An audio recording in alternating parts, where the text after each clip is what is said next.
Hey, welcome to another video. So today we're going to be going into the campaign of destruction of the worm gods in the Hive. But before we begin, please be sure to like the video and subscribe to the channel. Otherwise, let's jump straight into it. So as the newborn Hive forced an ultimatum on the remaining Krill either to accept the worms or perish, Oryx turned his attention to Fundament's moons, and the Ammonites who had allied with the Traveler had given asylum to Teox. Initially, he was willing to negotiate with the Ammonites. His sister Savathun, under pressure from the worms, killed Oryx as punishment for not destroying them. Rather than dying, Oryx's soul instead passed into the Ascendant Realm, where it resided until he returned to the Mortal Realm. Rebuked, Oryx purged what sympathy and goodwill he had left, becoming a merciless tyrant. They overwhelmed the Ammonites, slew the Leviathan, and forced Teox and the Traveler to flee. He and his sisters warred with and killed one another on a regular basis afterwards, as part of their worship of the sword logic and their attempt to become the sharpest blades in the universe, each returning to their throne worlds whenever defeated. Their war of revenge against Teox had transformed into a campaign of mass genocide, when they slew the Quigu and other interstellar civilizations to feed their worms. The gods of the Hive also established their throne worlds within the Ascendant Realm, with Oryx naming his the High War. Savathun was inspired by this, and named her own throne world the High Coven. During the Hive War with the Akume, Oryx came to realize that the worm gods had deceived him and his sisters. Their worms' appetites were growing past the abilities of their host to feed them with death. Meeting with his sisters in the Ascendant Realm, surrounded by their servants, some of which despised them for showing weakness, they despaired over this dilemma. When his sisters offered their power to help Oryx find a way to save them, Oryx killed them and used that power to confront his patron worm god, Akka, the Worm of Secrets. He killed Akka so that he might steal its ability to call upon the deep, and created the Tablets of Ruin, which gave him the power to take. His transformation complete, Oryx was now Oryx, the Taken King. During the subsequent war with the Akume, Oryx revived Xivu Arath in an act of war, and revived Savathun in an act of cunning. He then decreed the Tith system. Each hive would kill their enemies, take some power to feed their worm, and tith the rest to their superior. Thralls would tith power to acolytes. Acolytes would tith power to knights or wizards. The knights and wizards would tith power to the Ascendant Hive, who commanded legions of warriors and earned the right to enter the Hive gods' respective throne worlds. All of this violence would eventually reach Oryx, Savathun, and Xivu Arath, allowing their worms to feed on violence, while continuing to invoke their inner natures. Fearing that he was becoming a nihilist, Oryx eventually decided to sire his own spawn. The result of this was Crota, the son of Oryx, and the Death Singer twins Uranak and Urhalak. One day, the Death Singers were refining their death songs and came up with the idea of the Oversoul. Intrigued, Oryx commanded Crota to watch his sisters, so that he might learn something. But Oryx was off studying the deep. Crota was deceived by Savathun into using his cleaver to cut a portal into the High War, allowing the Vex to enter. For 100 years, the children of Oryx waged war with the Vex, who quickly deduced that worshipping the sword logic and the deep was key to attaining power in the High War. However, while the Hive were able to overpower the Vex, they were unable to expel them, as they lost too much power whenever they entered the Vex conflicts. The situation became so severe that the worm god Ir himself demanded that Oryx return and end the war. Quickly returning to the High War, Oryx used his powers to take the Vex and cleanse his throne world. Angered at his son's imperfection, Oryx threw Crota into the Vex Gate network, decreeing that he return victorious or die forgotten. At first, Crota resented his father for his apparent abandonment, but after time he came to understand his father, and built temples to Oryx and the Deep, eventually becoming a vital link in Oryx's Tith of Death, and achieving godhood himself.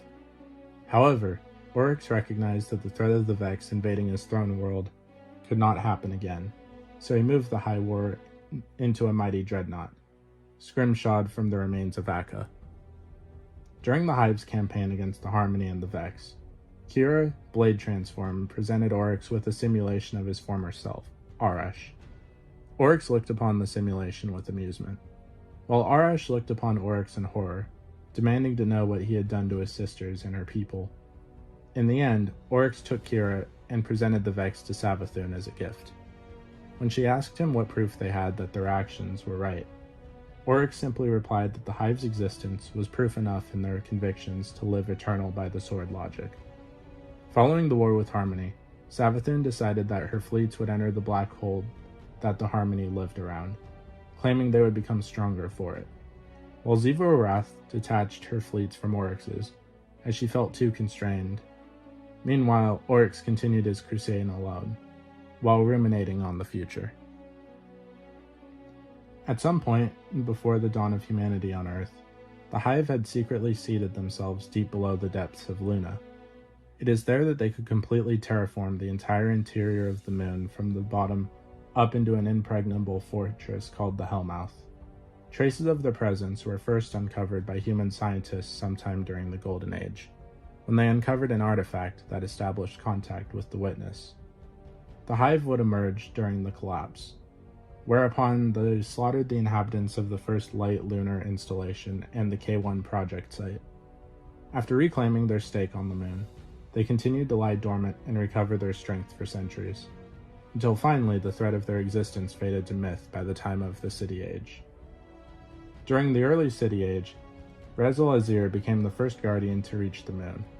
Pursuing ancient mysteries regarding the existence of the Hive, Rezyl made first contact with Xior the Blessed and her betrothed knight. After facing off with Xior's consort and the witch's magic, Rezyl emerged victorious and escaped to warn the city of the imposing threat. However, the magic that affected Rezyl during the battle with Xior and her knight would slowly corrupt him into the hated guardian killer Dredgen Yor, and create the most infamous weapon of sorrow, Thorn. As the Hive launched their cedar ships towards Earth, a fire team encountered elements of the Hive at the Rusted Lands in the eastern flooded zone. Only surviving Hunter returned to warn the city of the initial Hive invasion of Earth. Against overwhelming odds, the Guardians succeeded, barely, in repelling the Hive's offense at the Battle of Burning Lake. Not realizing the true threat the Hive posed, they planned a counterattack on the moon. Lord Shax, a veteran of Burning Lake, opposed this, and eventually busted in on a consensus meeting, calling the idea of a counterattack madness, and saying that the Guardians needed to learn about the Hive's swords and find a way to defend against them first. The consensus ignored Shax's warnings, however, and the failed attack that followed was later called the Great Disaster. The sword logic proved to be too much for the Guardians, as countless heroes fell before Crota's blades, rendering the entire battle a mere slaughter. In particular, the legendary Titan Wei Ning was slain personally by the God Knight, who cracked the surface of the moon with his sword, forcing the Guardians to retreat completely from the battle. The Vanguard and Consensus then declared the moon off limits, and allowed only the most elite Guardians to enter. As revenge for the slain, the warlock Ariana III led 5 other Guardians in there in an attempt to kill Crota, only for the team to have their light suppressed in the depths of the Hellmouth, leaving the Hive to pick them off one by one. Only one of the Guardians, Eris Morn, survived, trapped in the Hellmouth for years, only having recently escaped as a lightless Guardian, forever changed, scarred and seeking vengeance upon Crota and the Hive. Years later, the discovery of the hidden swarm stirring beneath the Skywatch at Old Russia was made by newly risen Guardian investigating the House of Devils. Pursuing the recent resurgence of Hive activity on Earth, said Guardian was sent to investigate the whereabouts of a missing scout near the Hellmouth on the moon. What they found confirmed that the Hive within the Temple of Crota was preparing for a second invasion of Earth, this time also attacking the Traveler directly in a ritual to slowly drain its light using one of its broken shards. Despite the Hive's efforts, the ritual was thwarted, but the threat of the Hive remained, one that would be addressed by the former Light-Bearer, Eris Morn. So what did you guys think of the campaign of destruction of the Hive? Please let me know in the comments down below. If you haven't already, please be sure to like the video, subscribe to the channel, join the Sith Citadel Discord, links in the description, and consider becoming a join member if you wish to support the channel further.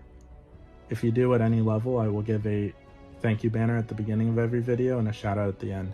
Thanks, and I'll see you in the next video.